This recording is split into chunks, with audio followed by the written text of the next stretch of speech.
Yung sinasabi niya, it's nonsense. Nonsense kasi isi-shield, grabe yung pang-iinsulto na ginagawa ni Franz Castro sa INC. Sini-shield, anong accountability? Sumagot na siya, di ba? Sumagot na si Vice President, etc. etc. Nonsense pag nagsalita. Yung mga urban operative, mga operatiba ng CPP, walang mga utak yung mga yan.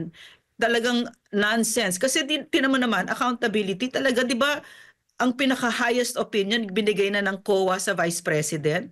Anong isi-shield, di ba? So sa madaling salita, itong si Franz Castro, kasi nga, kaalyado na siya, apart from the fact na CPP, NPA, NDF, operatiba siya, ano pa siya, kaalyado pa ni Martin Romualdez, attack dog nila Martin Romualdez ng Marcos faction. So kailangan niya sabihin yon. Pero talagang mali-mali talaga ang sinasabi niya. Kasi ano ba naman ang CPP, di ba? Ang pinakagusto niya, yung humihina ang gobyerno. Ayaw niya yung nangyari sa INC kahapon. Kasi ayaw nila yung nakikita nila na nagkakaroon ng unity at hindi na nag-aaway ang Marcos at Duterte.